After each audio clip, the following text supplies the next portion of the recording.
Hey everyone, today we're doing a special PC build. It's a Mini-ITX build for Cat Angels, which is a charity. It's a cat shelter, so there will be cats in this video. There'll be a lot of them. Snowflake will make an appearance, not just in this form, but actual Snowflake form. And perhaps more importantly, I think they have 115 plus cats in their shelter right now. They do a really good job of taking care of them. They do adoptions, they do cat intake, and if a cat comes in and someone adopts it, great. If no one adopts it, then they keep it forever, for the life of the cat. So it is a proper no-kill shelter, and I've been there personally to check it out and vet it and make sure that we like what they do. And we're working on a separate charity auction with them, but in the meantime, they said, hey, we kind of need a computer for people coming in to fill out the adoption forms. Could you help us out with that? And I said, please take things off of my shelves. Yes, I can help. So today we are going to explore the storage room and find some parts for a Mini-ITX build and put together hopefully a good machine for Google Chrome, which will probably require a 3970X with all the DIMMs occupied. Before that, this video is brought to you by Squarespace. Squarespace is what we've been using for years to manage our own Gamers Nexus store, and we've been incredibly happy with the choice. Squarespace makes e-commerce easy for those interested in starting stores, but it also has powerful tools to build all types of websites. Photo galleries for photographers, resume and portfolio sites, and small business sites are all easily done through Squarespace. Having built a lot of client websites the old way before running GN full-time, we can easily recommend Squarespace as a powerful, fast solution. Go to squarespace.com/gamersnexus to get 10% off your first purchase with Squarespace. All right, so I guess what are we doing here? The PC has one basic need, which is serve as an office PC. They have some desktops and laptops at their cat shelter already. They are currently so slow that the staff, I should say the volunteers, there's no actual paid employees. So the volunteers are taking the filled out adoption forms home to their houses and filling them in on their own computers at night. And that's just inefficient. So I think we can speed that process up. The current issue is that the machines have slowed down to the point that for someone coming in trying to adopt a cat, you really want the person to be able to fill that form out efficiently, get in, get out, and not create a line, obviously, for events. A quick note too, our GN Steve side channel, which is linked in the description below, will have an unedited cut of all the B-roll we took while at the cat shelter. So if you just want a series of cute cats playing on your screen, then check the link in the description below because we're just gonna upload that for fun. So my guesses are, one, maybe the systems are on hard drives and Windows has become bloated with time. That's a really common reason for systems to slow down and get bad with age. Two, second possibility, very likely, is there's probably a lot of fur. Actually, I've been there, I know, and I'm allergic to cats, but I've never been near 100 cats. So I didn't know quite how bad that would be. But they have 100 plus cats there, which is great, taking really good care of them. It does, however, mean that there's a lot of cat fur, hair, just dust in general. Even though they do a really good job of cleaning the place, I mean, what are you going to do about 100 cats? So that stuff might be clogging up the ventilation on the current computers or laptops. And I'm thinking if it's that simple, I might be able to take them apart, die in the process, and then have Patrick finish cleaning them and deliver them the systems clean so that they are breathable again, because I won't be breathable after that. So those are the possibilities. We're still going to put together a good system for them. I want to pull some parts out of storage.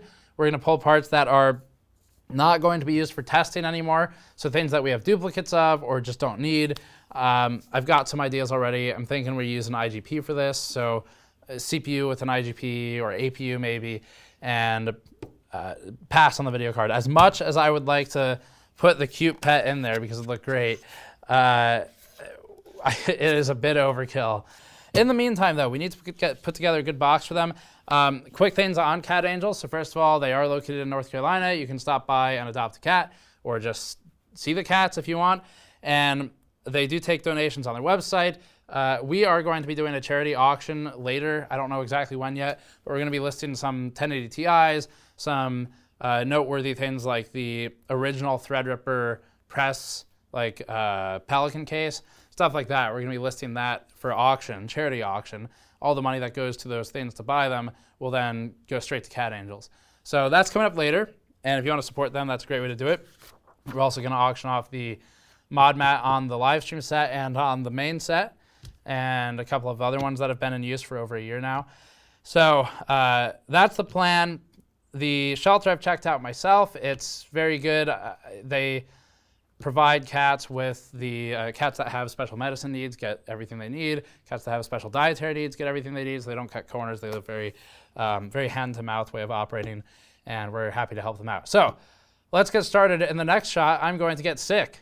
And we decided to refilm this part because of that. So I'm going to be joined by Patrick, and we'll check out the storage room and try and find stuff for this PC build. All right, so I've got Patrick here to help me pick some parts. We have a good amount of ITX cases, not a crazy amount, but Patrick did ITX case testing for a while before we decided we need to completely revamp it if we want to do it more seriously.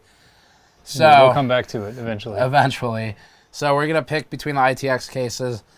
I saw this Case Labs SM-A8, is that what it's called? Yeah, I think you got it in one.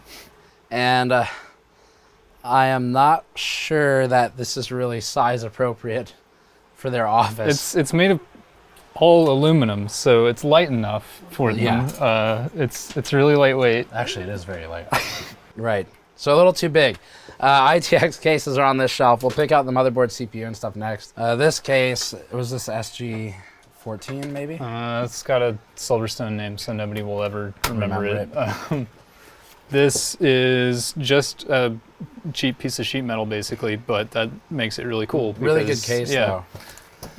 You put the board in there, and it's got some mesh on the front, and it's about as basic as you get. This whole shell comes off the top, and then there's a motherboard tray in the bottom. The Sugo Series SG13. Yeah. You're better at remembering these than I am. Yeah, I got the number wrong, but this one, like I said, we'll get close-ups. Did we review this? I think we did. Yeah, I think so. I remember the Qi charger. So it had some issues in the review, like the height between the ground and the fans on the bottom was not really sufficient. Yeah. But we're going to be working with a much lower end system, so it's not super relevant. And also, no GPU. No GPU. And I was thinking we probably, for the case, we probably want to do negative pressure to deal with or actually positive pressure is the word I'm looking for. We probably want to do positive pressure to deal with the dust. Because cat hair. Because I think if we have positive pressure, we should be able to control where the air is coming into the case. Whereas if we do negative, it'll just try and get in anywhere it can. So if we control where it comes in the case, then we can put filters in the appropriate places. And they can also potentially use the Qi charger, which I can't. Doesn't you work. Might be able to. Yeah. Oh, okay. Well, it's broken. Never mind. I don't think my phone will support it. The Qi charger, we think it probably works. We've never tested it because none of our phones support it. But it would be nice for like an office PC if anyone there has a phone that supports Qi charging, I guess. Andrews might. Andrews does. We could test it with his. We shouldn't have told people what phones we had because now they can correct us if we say that we can't do wireless charging. I didn't say which one I have. Oh, okay. All right. I just said I have a newer Android phone. Good policy. Security reasons. So this one's got filtration on the bottom. There's no filter in the back, which as long as we don't use the back for intake, that's fine. We could put one there though. So that's a possibility. Let's look at the other side, see if there's anything there.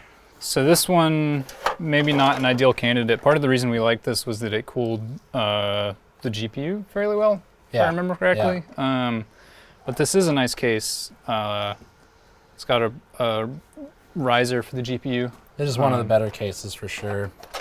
Yeah, I don't know. It's like kind of entering overkill territory with no GPU. Yeah, and definitely. A lot of it goes to waste.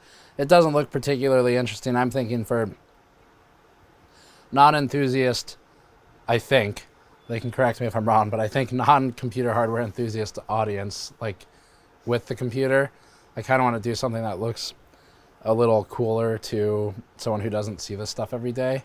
So that's why I kind of like the in-win one on the other side. And I'm leaning towards the one on the other side, especially if we can make it look kind of nice because it's got the window. That sounds good to me. I think a lot of the advantage of these larger ones is that they have okay GPU cooling with the GPU right up against a vent on the side panel. Yeah. So if we're not doing that, then we might as well get a case that has better CPU cooler support. Right. Yeah, so let's go with that in-win one. So our CPU storage has recently recovered from the disappointment build intro. Yes. I think everything's in its proper place now, but We, I think, are leaning towards an APU, but we definitely are leaning towards an APU. That's a couple less fans to clean out, and they're not going to be doing anything GPU intensive anyway.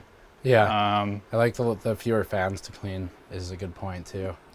So as far as older APUs go, we have a lot of AMD 7800 series APUs from when the site first started, but that limits us to older motherboards, and I don't think we have a bunch of old AMD small form factor boards. A lot of that stuff too. I don't know. It started around 2007 or 8, so a lot of that.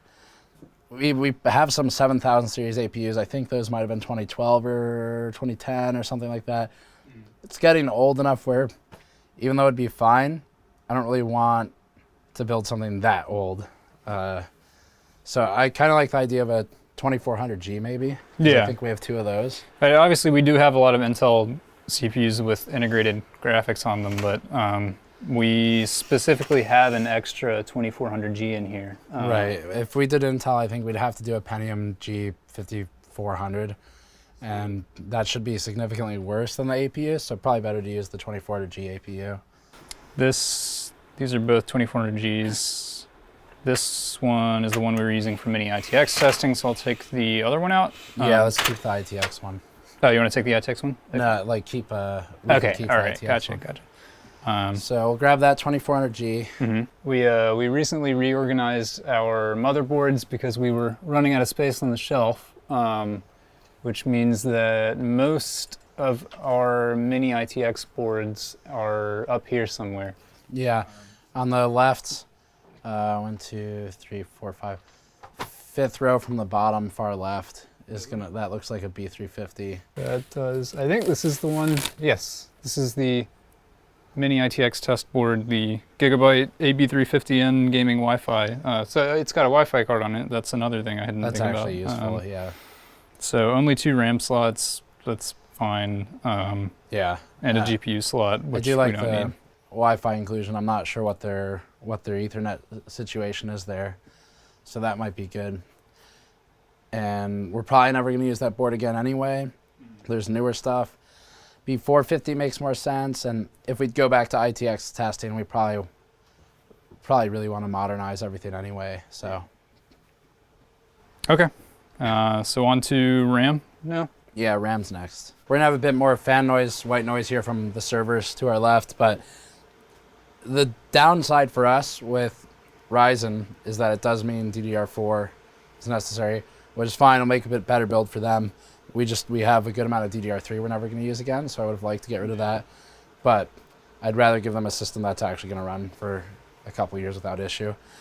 So what can we spare is really the question. We have that old HyperX Predator memory. The height's... I don't think the height will be an issue in that case. Yeah, that is a kit of 4 though. What is this Vengeance RGB? Is that from the case? Oh no, that's 40. That's 4300 megahertz. Don't want to use that. Probably wouldn't even boot. Corsair. Do we need all of this Corsair? No. LPX? We don't. And there are actually a couple 8 gig sticks in there that might be good candidates. This is 2x8 gigabyte. It's 4600 megahertz. Yeah. They should be separated out. This is 3000 megahertz, but that's for AMD. Okay, those might be the... This is 3200, 16, 18, 18, 36, 8 gigabytes each. Okay, yeah. Do we have... I think we have a couple of those. Yeah, I think the GPU benches have like 4 each. Yeah, I think we have 2 of those specifically because... are those the ones where a couple died? There might be one I'm where not sure. died. Okay, so we're just going to use this memory. Vengeance LPX is way overkill for the kind of system they're using anyway. Our standards are just... every time I do a build that's like for a use that we don't typically cover, I realize how out of touch we are with like the like lower end systems. So I'm looking at this going, ugh, 16, 18, 18, 36. Gross. Yeah, how are they going to fill in their spreadsheets like that? Right. But to be fair, this is still considered very high-end memory by pre-built standards. Yeah. Like if you bought a pre-built box, which is typically what an organization like that would be using, it would, one, be green, and two, it'd probably be like 2666. And they probably wouldn't even turn XMP on. They just let you think you had a... The pre-built would just run with like full stock settings, and it would be garbage. So this is still very good quality, and we don't want to use it for CPU testing anymore because in our memory testing for Ryzen, we showed that Corsair wasn't particularly strong in performance compared to G-Skill, but they are not doing performance benchmarking. Yeah. So we're going to use this. 2400G, this is 16 gigabytes of RAM actually, which should be enough for Google Chrome for 2 8 gig sticks, yeah. For a couple of tabs anyway. Okay, so Patrick is sorting the cooler situation, and I know I don't normally do looks-oriented PCs, but to the extent that we can make an ITX box look good without doing something obviously like open loop, I would like to try to make it look interesting. We'll do an option, I guess, to turn off all the LEDs if they don't like them. But I'm thinking maybe some RGB fans in here, and then we'll use an AMD Wraith cooler with RGB LEDs in it, because we have plenty of those. That's going to be an upgrade for the 2400G anyway, and we can program it, and then it should be good. It should be set. So I guess I'll walk through the case, and after I build it, I'll get some B-roll of Snowflake with the system, so everyone will be happy. And then, of course, she'll be jealous that it's going to other cats. But let's start with the walkthrough of the case so I can remember what I'm even working with. This is the Inwin, I want to say A1, I think is the name of this case. And it does include a power supply. It looks like it's 80 plus bronze. And it's 600 watts, which is way, way more than enough. I think the things I liked about this was easy access, like toaster oven door, I guess, is kind of neat. Makes it easier to maintain if I have to go back there and fix anything. Up here in the top, if we can try and get a shot up there, there's a tiny, there's a tiny piece of plastic in there that houses a PCB, and that goes to the Qi charger, which is indicated right there on the case. Now, this is charging through some pretty thick glass, so I would think that the strength of that charge would be pretty low relatively, but it should still be good enough to charge a phone slowly over time. Other stuff on the case, like I said, we reviewed this a while ago, but 2 USB and 3 in the top front. Got 2 audio, power button, no reset, which is fine. And then on the bottom side, it's got that acrylic skirt down here. So this I was never really a big fan of in the review, partly because it doesn't come up high enough for good cooling performance, but again, for a build like this, that's okay. The power supply power cable is routed to the back here. So the cable's gonna run internally and plug into the power supply and then feed over here, which one thing I wish more companies would do on this, and one of them did, I can't remember who it was, but is put a toggle here. It should be easy enough to wire in a toggle kill switch to do on off for that, but because you can't reach inside and hit the kill switch for the power supply once it's inside of the case like this one. Typically, I would like it if this were just a magnetic filter, but 4 screws isn't that bad. Unless the fans, I think, have to screw in there as well, which would kind of not be great. Well, in terms of service, that's not great for an inexperienced user. I would have liked this to just be a removable filter, but not a lot I can do about that because it's acrylic. If this were metal, if it were steel, I should say, I could just put magnetic filters on here and solve that problem. But it is at least filtered, so that's a start. All right, I think I've seen enough of the case for now. We should be good enough to work with that. Hopefully this build's fairly quick. I think it will be. I guess we'll do something like this. Downdraft is gonna be nice here with this side exhaust because although it's not really gonna need it, it will spit the air right over the VRM.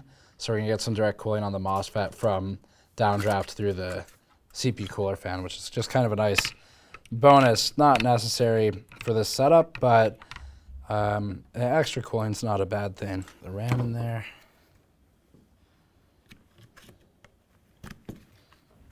So 2 sticks of 3200. I'm gonna clean off this thermal paste because it's been there a while. It's like, oh my God. It's not, it's not even coming off on my hand really. Wow, that is not going to be effective. It has fully cured. Shows you what to shows you what to expect if you like buy a AMD CPU off the shelf that's been sitting there a while. Like if you buy any of those 2000 series on sale, might want to repaste it. Patrick, I need help. Patrick, how do RGB cables work? I don't. Based on my experience that is as limited as your experience, I think we need an RGB plug. Did you see one on here somewhere? I don't know. I don't know what those look like. Just plug it into a fan header. I mean, maybe. Send 12 volts down ground. See what happens. All right, so while Patrick's looking up some more of that stuff, I'm gonna start sorting out the power supply, which is gonna start with removing the cable ties. Extension here, EPS 12 volt, 24 pins, very short. That's really nice to see. I'm glad they used as short cables as possible with the included power supply. That's a big upside to this. All right, so I'm gonna hand off the build for a little bit to Patrick because my voice is terrible right now. So I'm gonna let him do some of this so he can talk you through some of the process. And I guess the current thing we were looking at was the RGB cabling situation. You can try and figure some of that out. It's also a perfect time for me to step out of the shot. So good luck. Yay. I'll do the 24 pin cable. One thing we do almost zero of is RGB lighting on any system. The most recent system build that we did that we can't talk about yet because that video hasn't come out is Steve specifically tried to avoid as many RGB LEDs in it as possible and is talking about putting electrical tape over the remaining ones, threatening to put electrical tape over the remaining ones. So where does the motherboard go? What? No, never mind. I have not built in this case in a long time. If I ever built in it at all, I'm still unclear on that. But if you look up the article and it has my name on it, then I built in it. Well, there's 4 screws, so theoretically even I should be able to do this. We have a cable cover here that redirects some of the cables that would otherwise be pointing out towards the side of the case.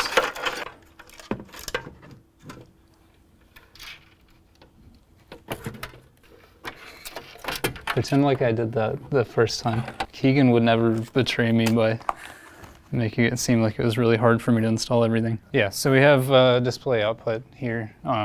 Okay, so when we last left off, I let Patrick get back to doing the building and on-camera stuff because I had basically lost my voice those few days.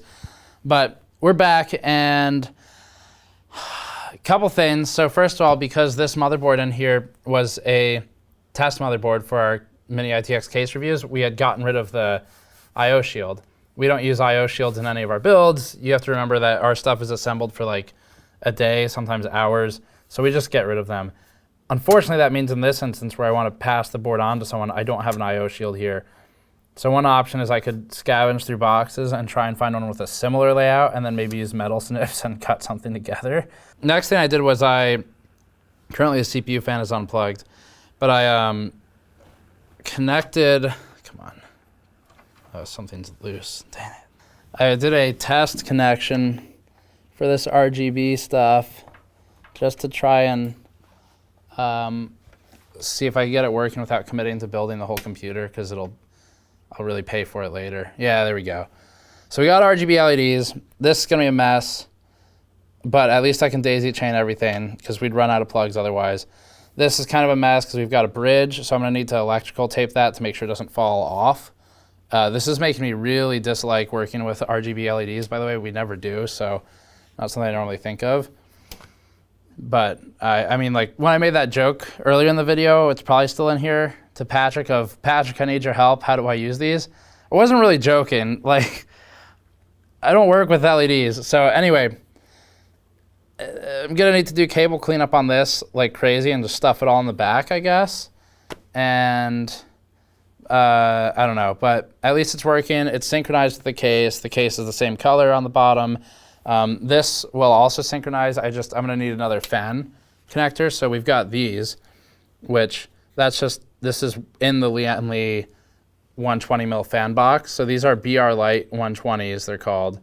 I think it's from the Bora fan series. I'm not sure how good these fans are. It doesn't really matter for this build.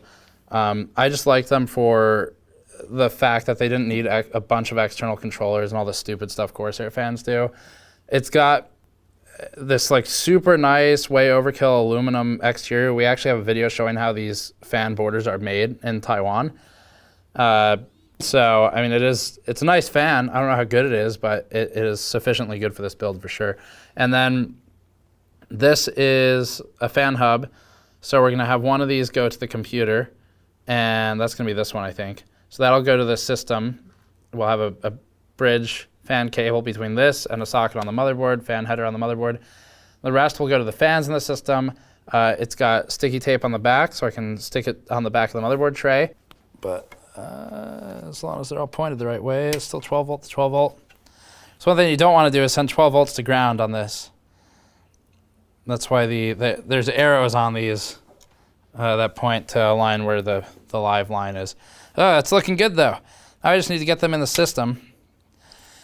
And I need to get this hooked up, I guess. So let me grab I'm gonna get an extension cable, probably grab a Noctua one, and we can hook that up. I don't know if one fan header is gonna be able to run all these, because we need one for the CPU cooler also.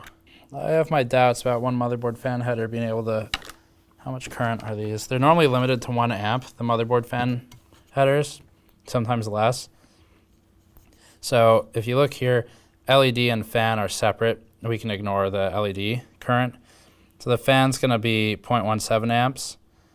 We're gonna have 3 of those. The CPU cooler is probably like 0.2 or something also. So I think we might actually be okay, just because these are such low power. This could do PWM, I guess, but we can just do DC control. It's fine. So we can still control the fan speed. I'll just reduce the voltage. Cool. They all spin, and I get an idea for the noise level. This LED is not plugged in, otherwise it'd be on. And they're turning off now, or turning down anyway, because I don't have a CPU fan, so it's probably shutting itself off for protection. Nice. Okay, we can actually make progress on this build now. This part's gonna suck a lot, because I have to disassemble it, get the fans in, and then I'm gonna have to hide all the cables, which is not gonna be easy with this amount of cables for LEDs and stuff. I think they'll like it. I hope they'll like the LEDs. You guys can also turn them off if you don't like them. But it's gonna be effort to get them in there. So that's gonna be it. Nice. Wow, that's awesome. Some things in this build finally coming together after letting it sit for a few days. Okay, well, I need to disassemble everything. Oh, there's another fan header in there. Nice. This is actually gonna be worth taking apart. It's down there where the screwdriver is. There's a gray one down there.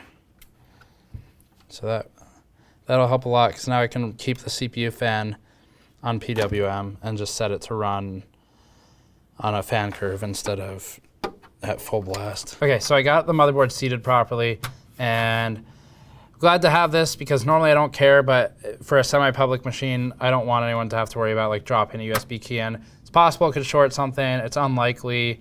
We want to go positive pressure on this so we can control where the dust is entering the system. And I could do, like the CPU downdraft fan is going to pull some air in through here for sure. But I think, well, it It might not pull too much because we'll have air coming in from the bottom, from the side. So air pressure trying to reach equilibrium should dictate that it'll most likely be exhaust coming out of here, especially because the fins are oriented this direction right now in the cooler, so that the air hits the VRMs as well. So I guess I'll start putting the fans in. This cable management's really gonna suck. This is not going to be fun, cable management. So Patrick, in the first part of this video, referred to this thing on the bottom of the case as a bathtub for the fans. He's not wrong. I think it'll look nice when it's all done, especially for, like I said, an audience that doesn't look at this stuff every day like we do. It's kind of really what I'm going for. These fans are going to mount in here. I'm going to do intake, which means they need to be oriented this way. Okay. Should be pretty good on that. I gotta tell you, this case really kind of sucks to build in. It's a nice case. I wouldn't want to build a computer in it. And I guess I'm doing that. So there's a small hole back here that I could have routed through, I think, but it was really hard to get to. These are, I should be able to hide these reasonably well back here once I pull all the excess through the back. I got one more fan in here. I'd really like to do exhaust here because I think it'll look super cool, actually. Like from the window looking in, I think it would look cool to have an exhaust fan back there. I think it'd look cooler to have a rain fan, like a thermal take or Corsair, where it's got the rain on the outside with LEDs. That'd look pretty sweet.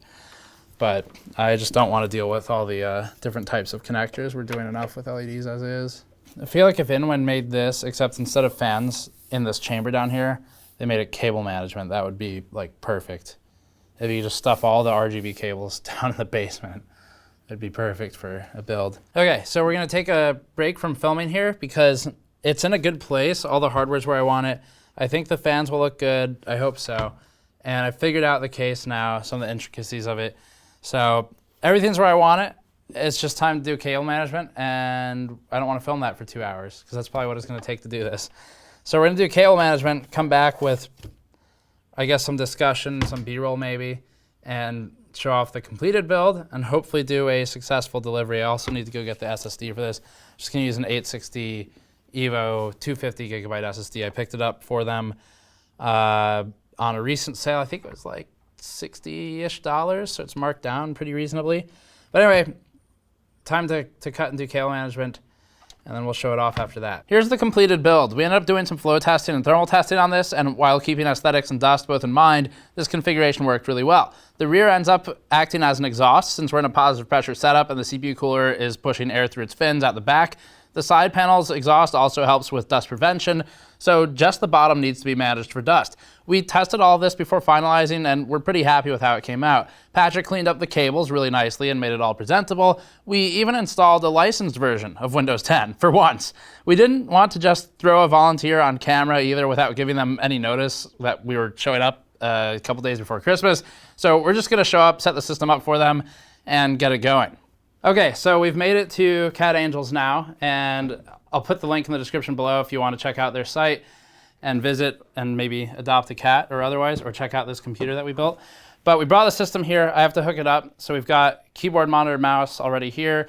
One thing I realized immediately that I did not prepare for was a non-HDMI or DisplayPort monitor. So fortunately, I have stuff to fix this. I didn't bring it with me. It's only a cable or adapter that we need, but we can get that fixed. So monitor just needs to be adapted to, I think we've got HDMI and DisplayPort on here with the onboard solution for the APU. Alternatively, I can bring in a small expansion card and throw it in the bottom for VGA or DVI, which this has. So we're gonna set it up in the very least and get things started. So there's the build. Let's get a keyboard and mouse.